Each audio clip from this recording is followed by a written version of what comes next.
نحمدہ و نصلی علی رسولہ الکریم۔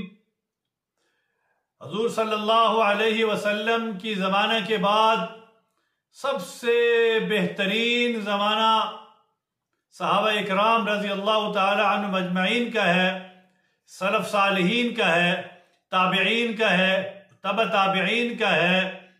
ہمیں انہی زمانے سے ہمیں سبق حاصل ہونے چاہیے، سبق حاصل کرنے چاہیے۔ حضرت عمر رضی اللہ تعالی عنہ کا زمانہ سب سے بہترین زمانہ ہے۔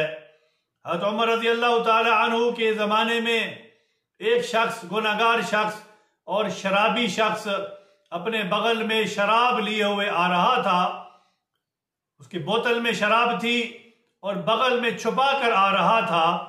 حضرت عمر رضی اللہ تعالی عنہ سامنے سے آ رہے تھے تو اس نوجوان کو بہت پریشانی ہوئی کہ آج میں اگر پکڑا گیا تو آج میرا سر قلم ہو جائے گا، مجھے قتل کر دیا جائے گا، اس لیے کہ شراب گناہ تو حضرت عمر کے سامنے اور ان کے زمانے میں یہ تو معاف تھا ہی نہیں۔ اب وہ نوجوان کیا کرتا ہے کہ دل ہی دل میں استغفار کرتا ہے، معافی مانگتا ہے، توبہ کرتا ہے، اللہ سے کہتا ہے یا اللہ میری توبہ، یا اللہ میری توبہ، میں یہ آئندہ شراب نہیں پیوں گا، یا اللہ تو اس کو سرکہ بنا دے۔ حضرت عمر کے قریب آیا وہ شخص، حضرت عمر نے پوچھا اے نوجوان تیرے بغل میں کیا ہے؟ کہا یہ سرکہ ہے۔ تو اللہ تبارک و تعالیٰ تو بڑی غیور ذات ہے، غیرت والی ذات ہے، معاف کرنے والی ذات ہے، غفور الرحیم ہے۔ تو اللہ تبارک و تعالیٰ نے وہ شراب کی بوتل کو سرکے میں تبدیل کر دیا۔ حضرت عمر نے کہا کہ دکھاؤ۔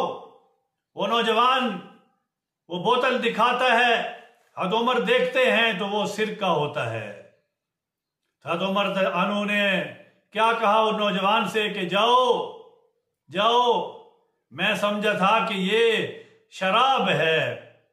اللہ تبارک و تعالی نے ایک انسان کی توبہ سے توبۃ نصوحا یہی ہے کہ پکی پکی توبہ اللہ سے کر لینا، اللہ تبارک و تعالی معاف کر دیتا ہے۔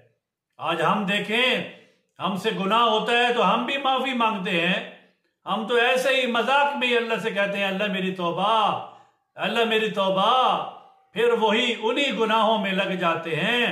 یہ توبہ کا مفہوم نہیں ہے۔ توبہ کا مفہوم یہ ہے کہ ہم پھر اس گناہ سے ہمیشہ کے لیے بچ جائیں، ختم کر دیں اس گناہ کو، یہ ہے پکی پکی توبہ۔ اللہ تبارک و تعالی ہمیں اپنے گناہوں پر معافی مانگنے کی توفیق عطا فرمائے۔ وآخر دعوانا الحمد للہ رب العالمین۔